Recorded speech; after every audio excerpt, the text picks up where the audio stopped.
compétitivité. Alors la compétitivité, c'est pas l'État qui la décrète.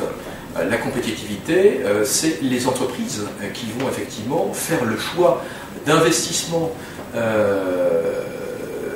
dans une idée géniale qui, sortie du cerveau d'un entrepreneur, quel qu'il soit, eh bien, de pouvoir mettre sur le marché le plus vite possible eh bien, ce produit qui va effectivement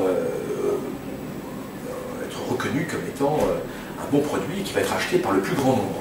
Eh bien ça c'est effectivement le génie de l'inventeur, le génie du créateur d'entreprise qui va être capable de pouvoir faire la différence par rapport à d'autres produits en mettant sur le marché ce produit de bonne valeur ajoutée et qui aura la meilleure chance de prospérer au niveau international. Mais il ne faut pas rester sur ses lauriers.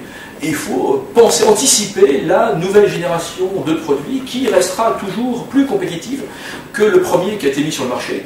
Et donc il faut toujours être en effervescence et anticiper les mutations économiques et même de ces dits produits, effectivement. Alors vous avez parlé de l'État stratège. L'État stratège, c'est quoi? L'État stratège, c'est la capacité de l'État effectivement d'identifier les axes majeurs du développement économique d'aujourd'hui par effectivement la recherche au service de l'innovation pour le développement économique.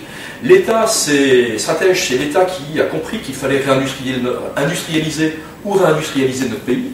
C'est l'État qui a effectivement compris qu'il fallait probablement détecter et accompagner les entreprises qui ont les meilleures capacités de pouvoir se renforcer dans leur segment intermédiaire, c'est-à-dire les entreprises qui sont sur le point de pouvoir évoluer vers la taille critique de plus de 200 salariés, 250 à 5000 salariés, qui est effectivement le critère européen de l'entreprise de taille intermédiaire, qui a d'ailleurs été inventé par Bercy, par Christian Stoffels, un grand économiste qui est d'ailleurs un de nos ingénieurs généraux des mines qui se trouve au CGIET.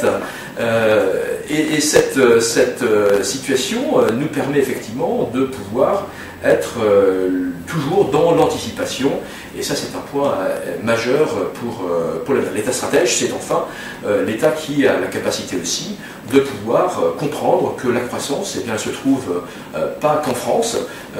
Ça serait si on avait une croissance positive, c'est pas le cas aujourd'hui, et c'est dans les moments de crise et dans les moments les plus complexes qu'il faut être audacieux, qu'il faut être courageux et qu'il faut par conséquent aller rechercher la croissance, notamment dans les pays émergents à plus forte croissance. Mais pour y aller, eh bien, il faut se préparer et ça nécessite un certain nombre de process et d'adaptation à la complexité de ces théâtres d'opérations économiques extérieurs à forte croissance.